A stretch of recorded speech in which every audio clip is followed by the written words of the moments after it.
엘리자베트 드 벨지크. 벨기에 왕위 계승 순위 1위로 벨기에 역사상 최초로 여왕이 될 인물입니다. 기존에는 왕자들 가운데서만 국왕이 탄생했던 벨기에가 10년 전 법을 바꾸어 성별에 관계없이 왕위에 오르는 것이 가능해지면서 장녀인 엘리자베트 공주가 벨기에 국왕 자리를 물려받을 예정입니다. 벨기에 현지 언론 헤트라스터 뉴스의 보도에 따르면 올해 나이 19세인 엘리자베트 공주가 곧 육군사관학교에 입학해 사회 군사학 1년 과정을 수료할 예정이라며 혼자 조깅하는 모습이 담긴 사진이 함께 공개되자 벨기에 최초의 차기 여왕에 벨기에 국민들의 관심이 집중되고 있습니다. 자, 그런데 놀랍게도 최근 벨기에 국민들 사이에서는 엘리자베트 공주만큼이나 뜨거운 이슈가 바로 한국이죠. 코로나19에 전혀 대비를 못했던 벨기에는 하루에 최대 2,400명이 넘는 확진자가 발생하기도 했는데요. 벨기에 정부 기관인 FPS의 요청으로 한국산 진단키트 초도 물량 200만 달러 규모를 시작으로 대규모 메이드 인 코리아 진단키트가 벨기에에 상륙하면서 한순간에 분위기가 전환되기 시작했습니다.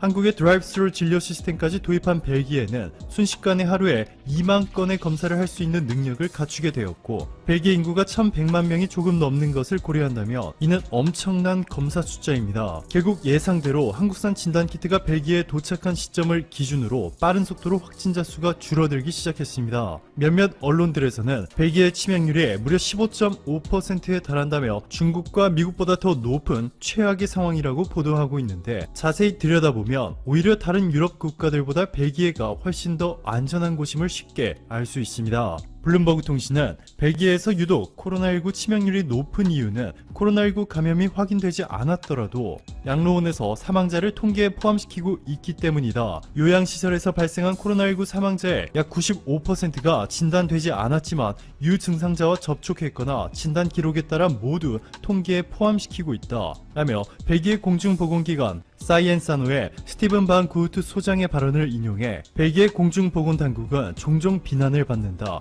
이렇게 의심 환자들은 모두 통계에 포함시키기 때문에 벨기에 코로나 통계가 나쁘게 보일 수 있다 라고 전했습니다. 네, 맞습니다. 벨기에가 한국으로부터 받은 것은 진단키트와 드라이브스루 진료소만이 아니죠. 정부의 신뢰가 코로나19를 해결하는데 얼마나 중요한지 한국의 사례를 통해 배웠고 정보를 투명하게 공개해 추가 확산을 막는 데 초점을 맞춘 것입니다. 최근에는 한국의 퍼스트레이디 김정숙 여사와의 통화에서 벨기에의 마틸드 필립 왕비는 한국 정부와 국민들이 함께 이뤄낸 코로나19 대응의 성과는 감탄스럽다. 벨기에도 코로나19의 확진 방지와 앞으로 위협이 되고 있는 2차 팬데믹을 대비하기 위해서라도 한국의 추적 시스템 도입을 희망한다. 라며 한국산 진단키트와 한국식 드라이브스루, 한국 정부의 투명한 정보 공개 방식에 이어서 이번에는 한국의 역학조사 방법까지 그대로 도입하기를 원한다 밝혔습니다.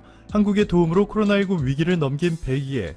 도움의 손길을 건네도 의심과 증오로 똘똘 뭉쳐 은혜를 원수로 갚는 일본과는 완전히 다른 반응을 보여주고 있습니다. 벨기에 국민들이 한국의 도움에 감동한 만큼 그대로 한국에 감동을 돌려주고 있습니다. 지난달 제네뎀 건설 프로젝트를 위해서 아프리카 말리에 있는 소도시 젠네로 간 한국 기업인 11명이 코로나19로 아프리카 내 모든 항공기들이 운항을 중단하면서 고립되어 버렸습니다. 이들은 말리에서 열악한 의료 환경과 테러의 위협까지 버티며 하루하루 불안에 떨고 있었는데요. 아프리카 말리에는 대사관도 없어 이들을 귀국시킬 방법을 찾기가 쉽지 않았습니다. 그런데 바로 이때 벨기에가 50명이 정원인 군용기에 한국인 11명을 모두 태워주겠다고 흔쾌히 승낙한 것이죠. 이 군용기에는 스페인, 독일, 네덜란드, 영국, 프랑스, 미국인들이 탑승했는데 한국인 탑승자가 가장 많았습니다. 이들은 벨기에 브뤼셀 공군기지 공항에 도착했고 당시 모든 외국인의 입국을 금지했던 벨기에지만 한국인 11명은 예외로 인정돼 버스로 이동해 호텔에서 휴식을 취할 수 있었습니다. 이후 이들은 직항편이 없었기 때문에 카타르를 거친 뒤 한국에 무사히 도착할 수 있었죠.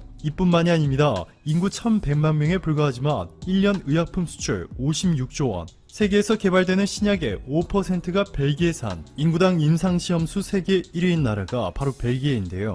제약바이오 강국 벨기에가 한국에 50명이 넘는 산업 관계자들을 보내 전략적 파트너십을 구축했습니다. 김영진 주 벨기에 유럽연합 대한민국 대사관 대사는 벨기에는 작은 나라지만 세계 제약바이오 시장을 선도하는 국가다. 대표적인 벤치마킹 대상이다. 한국이 기술력 있는 벨기에 제약 바이오 기업들과 협력체제를 구축하는 데 성공했다 전했습니다.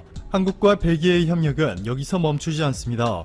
일본이 한국의 반도체 수출 규제를 하자 벨기에 연구센터 IMEC가 일본의 JSR과 합작으로 설립한 회사 EUV 레지스트를 통해 일본이 수출을 막은 포토 레지스트를 한국의 삼성에 공급해준 것으로 알려졌죠. 당시 아베 정부는 제3국의 시설을 통해 한국으로 수출되는 것을 막으려 했었지만 벨기에는 일본 정부의 정책에 협조해주지 않았습니다. 또한 벨기에 반도체 연구소 IMEC는 일본을 제외하고 한국과 반도체, 소재, 부품, 장비 분야에서 공동 연구 개발을 추진하기로 약속했습니다. IMEC는 유럽 반도체 연구의 심장이라 불릴 정도로 전 세계적으로 막강한 영향력을 지니고 있는데요. 세계 거의 모든 반도체 회사들과 파트너십을 맺고 있다고 보면 됩니다. 한국의 삼성과 SK하이닉스뿐만 아니라 인텔, TSMC 등이 모두 이 벨기에 반도체 연구소 IMEC와 협약을 맺고 연구 개발을 맡기고 있죠. 1990년 NEC, 도시바, 히타치 제작소, 후지스 등 일본 반도체 기업들의 전세계 반도체 시장의 49%를 휩쓸었지만 한국의 삼성과 SK하이닉스 그리고 대만의 TSMC에 밀려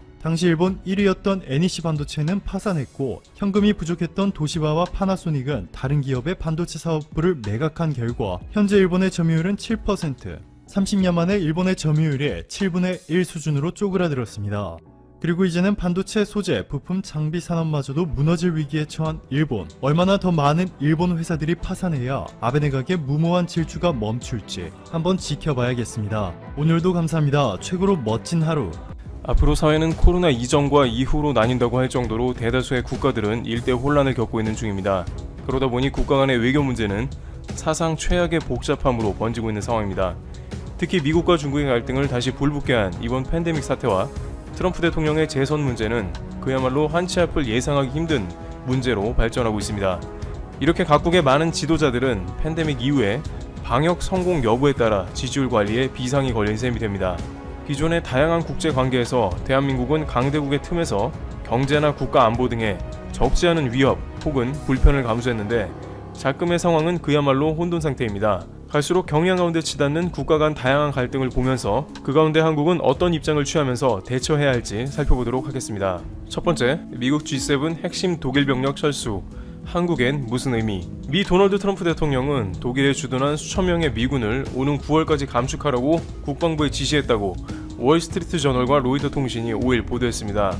로이터는 이날 고위 당국자를 인용해 트럼프 대통령이 독일에서 미군을 9,500명 가까이 감축하라고 지시했다면서 이렇게 되면 독일 주둔 미군 규모가 현재의 34,500명에서 25,000명으로 줄어들게 된다고 전했습니다.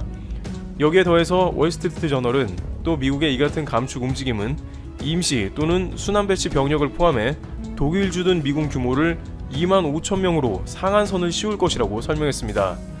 미국은 트럼프 행정부가 들어선 이후에 미국, 독일 양국은 다양한 갈등을 해왔는데 독일이 충분한 방위비를 납부하지 않는다며 이번에 적극 트럼프 대통령의 조치가 있던 게 아니냐는 의견이 나옵니다.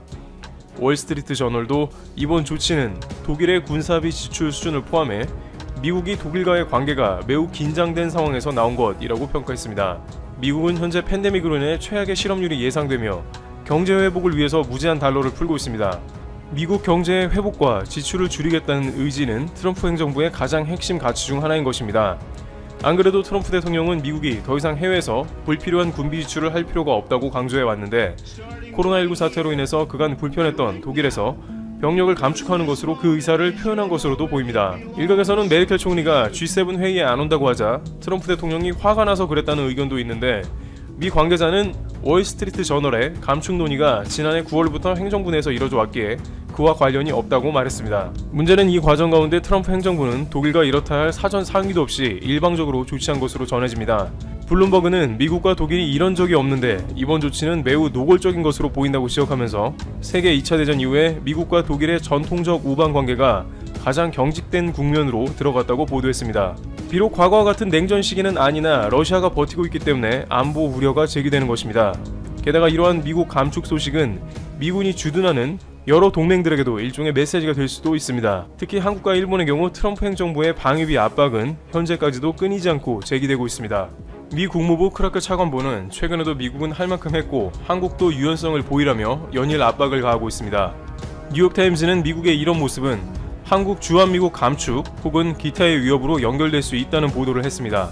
물론 당장 동북아시아의 병력 감축은 미국에서 의원들이 병력 감축 금지 법안을 결의해 큰 우려는 없지만 이러한 미국의 모습은 방위비 압박이나 다른 형태로 동맹에 부담을 줄 수 있을 것으로도 보이며 이것이 단순한 으름장에서 독일에서 군을 철수시키는 실질적인 형태로 처음 나왔기 때문에 긴장감이 돕니다. 앞으로 한국에 훨씬 더 방위비 압박이 거세지면서 일방적 요구 형태로 나오게 될 가능성도 커진 것입니다. 그런데 G7 멤버인 일본조차 미국에 전적으로 동의하기는 어려운 모습을 보이고 있습니다. 두 번째, 일본은 홍콩 보안법 반대 성명 거부. 결국 아베 내각은 일본의 경제의 중요한 부분을 차지하는 중국의 심기를 건드리지 않는 쪽으로 결정을 내립니다. 바로 일본은 중국의 홍콩 국가보안법을 강하게 비판하는 성명에 동참하라는 여러 나라의 제안을 받았으나 불응했다고 교도통신이 7일 보도한 것입니다. 보도에 따르면 일본 정부는 미국, 영국, 호주, 캐나다가 홍콩 보안법 도입을 비판하며 지난달 28일 공동성명을 발표하기 전에 참여 의사를 물밑에서 타진받았으나 동참을 거부했다고 복수의 관계국 당국자가 밝혔습니다. 영국과 캐나다가 주도한 공동성명에는 결국 일본이 참여하지 않은 채 4개국 명의로 발표됐습니다. 일본 정부는 중국과의 관계 개선 시도에 악영향을 줄 것을 우려해 공동성명에 불참한 것으로 추정됩니다. 아베 신조 일본 총리는 그간 시진핑 국가주석의 국빈 일본 방문을 성사시키려고 상당한 노력을 기울여 왔는데 이는 중국과의 경제적 관계와 영토 분쟁 문제 등 일본에서 여러가지 부담이 크자 결국 이러한 결정을 내린 것입니다. 교도통신은 미국 등 관계국 사이에서 일본에 대한 실망의 목소리가 나오고 있다고 전했습니다. 관계국 당국자 중 한 명은 일본은 중국과의 관계를 중시했을 것이다. 솔직히 실망했다고 반응했습니다. 이에 대해 일본 정부에서는 중국의 우려를 충분히 표시하며 실제 주일 중국 대사를 외무성으로 불러 우려를 표했고 또 정부 대변인인 스가 요시히데 관방장관이 깊이 우려하고 있다고 논평하기도 했습니다. 그러나 결정적으로 강한 반대 성명에서는 빠져 미국과의 동조에서 약간 삐걱거리는 모습이 나오고 있습니다. 이는 역시 아베 내각의 팬데믹 관련 지지율 급락과도 아주 무관하지는 않은 것으로 비추고 있습니다. 현재 일본 정부는 일본 경제에 막대한 자금을 쏟아부어 경제 살리기 총력전에 들어간 상황이며 팬데믹 이후에는 대외적인 부분에서 가장 일본에 큰 영향을 끼치는 것은 대중국 수출을 비롯해서 여행 수지 등에서 중국으로부터 막대한 흑자를 보고 있기 때문에 시진핑 방위를 위해서 중국 정부의 심기를 건드리지 않은 것으로 풀이됩니다. 그러나 한국에 대해서는 일본 언론에서는 또 다른 논란이 되는 기사가 나오고 있어 한국과의 관계 악화가 예상됩니다. 세 번째, 한국은 일본의 자산으로 발전했다 논란. 일본 정부는 중국과의 최대한의 갈등을 자제하는 편인 반면 한국에는 외교적인 강공을 계속 이어가는 모습입니다. 일본 우익 언론은 일본 자산이 한국 경제 발전의 토대가 됐으니 배상 문제는 한국이 자체 해결해야 한다는 주장을 들고 나왔습니다. 구로다 가스히로 산케이신문 서울주재 객원 논설 우연은 7월 발전의 근원은 일본 자산이라는 제목의 기명 칼럼에서 패전 후 일본이 한반도를 떠날 때 남긴 거액의 자산이 미국을 거쳐 한국 측에 양도됐고 경제 발전의 기초가 됐다며 이런 견해를 밝혔습니다. 그는 일본이 남긴 자산 총액이 당시 통화로 52억 달러였고 현재 가치로 수천억 달러, 수백조 원은 될 것이라며 방대한 일본 자산을 생각한다면 최근 징용공 보상 문제 등처럼 이제 와서 한국 내 일본 기업 자산을 압류하는 일도 없을 것이다. 이른바 과거 보상 문제는 모두 한국에서 처리하면 될 이야기라고 썼습니다. 그런데 이러한 우익신문의 주장은 사실상 일본 정부가 이야기하는 주장과 같은 맥락을 갖는 것이 문제입니다. 앞서 일본 정부도 한일 간 과거사 대립이 격해진 시기에 일본이 한국의 경제 발전에 기여했다는 메시지를 뿌렸습니다. 일본 외무성은 2015년 각국 언어로 제작한 전후 국제사회의 국가 건설, 신뢰할 수 있는 파트너 일본이라는 제목의 동영상에서 1951년 샌프란시스코 평화조약에 의해 국제사회에 복귀한 일본은 1954년 미얀마를 시작으로 일찍부터 아시아 각국에 대한 경제협력을 개시했다며 포항종합제철소 건설 등을 사례로 들었습니다. 구로다 객원 논설위원회 칼럼이나 외무성의 동영상은 식민지 지배 과정에서 발생한 수탈, 착취, 인권 침해 등의 실상은 소개하지 않고 일본이 남기거나 제공한 것만 부각했습니다. 징용 과정에서 다수의 불법 행위가 발생했고 이에 대한 배상 책임이 한일 청구권 협정에 포함되지 않았다는 한국 대법원의 판단과는 큰 차이가 있습니다. 이러한 한국 법원 판단처럼 해외에 있는 많은 학자들은 일본 당국이 불법 행위에 대한 배상을 피한다며 비판한 바 있습니다. 이러한 일본 정부의 입장은 최근 한국의 WTO 수출 규제 제소권 때문에 다시 한번 불거져 나오고 있으며 일본은 이에 관해 절대 양보하지 않는다는 입장이므로 양국 간의 관계는 악화 일로로 치닫을 전망입니다. 한편 중국은 백서를 통해서 방영 모범국으로 대우를 받아야 한다는 주장을 해서 이목을 끌고 있습니다. 네 번째, 중국. 한국과 같은 방영 모범국 본격 주장 시작. 미중 간 코로나19 책임 공방이 계속되는 가운데 중국이 코로나19 발생 이래 처음으로 백서를 통해 성과를 자랑하면서 배상 요구는 받아들일 수 없다는 입장을 분명히 했습니다. 최근 중국은 관영 언론을 통해서 중국은 방역 모범국이며 한국과 같은 파트너와 적극 협력하고 있다는 점을 강조하고 있는 상황입니다. 이와 같은 움직임은 미국에서 팬데믹 중국 책임을 주장하며 서방사회와 연대해서 중국의 대치 국면을 보여주고 있고, 일각에서는 중국에 소송을 걸어 피해를 보상받아야 한다는 움직임이 출현하자 이에 대한 대외적인 선언을 하면서 중국 자신들도 피해자이며 오히려 방역 모범국으로서 전 세계의 대우를 받아야 한다고 주장하는 모습인 것입니다. 다만 그 주장하는 바가 전 세계 언론이 한국을 방역 모범국으로 칭할 때 쓰던 말과 비슷한 말을 차용한 것입니다. 백서는 중국은 공개적이고 투명하며 책임 있는 태도로 코로나19 관련 정보를 제공하고 방제 경험을 공유했다면서 중국은 국제사회에 인도적 지원을 아끼지 않고 있다고 역설했습니다. 그러나 중국은 최근 코로나 확산 초기에 실험실에서 보관하던 코로나19 표본을 파기해서 미국이 관련된 의문을 던지겠습니다. 따라서 중국 정부는 코로나19 확산 초기 발병 상황을 축소 은폐하는 데 급급해 사태를 크게 악화시켰다는 비난을 받고 있었는데, 이러한 미국의 비판을 정면으로 반박하고 나선 것입니다. 그러면서 중국은 오히려 이번 사태에서 공헌을 한 국가로 공정하게 대우를 받아야지 비난받아서는 안 된다는 점도 분명히 했습니다. 그러나 이러한 중국 당국의 태도는 자화자찬격인데다가 여전히 많은 국가에서는 WHO와 중국 등의 초기 정보 은폐를 팬데믹의 주요 책임으로 보고 있는 상황이기 때문에 실효성이 있을지는 의문입니다. 여기에 중국 외교부 부부장은 한국과 기업인 패스트트랙이 순조롭게 운영돼 독일 등으로 확대하는 등 코로나19에 따른 국제협력을 강화하고 있다고 전했습니다. 즉 한국이나 독일과 같은 방역 모범국끼리는 잘 협력하여 대처 중이니 다른 나라들도 동참하라는 메시지도 보냅니다. 미중 사이에서 계속된 마찰이 일어나고 있는 것으로 한국도 이러한 갈등에 휘말리지 않도록 전략을 세워야 할 것입니다. 이와 같이 한국의 주변국들은 팬데믹 이후 혼란을 거듭하고 있으며 한국도 맞춤형 외교 전략이 요구되는 시점입니다.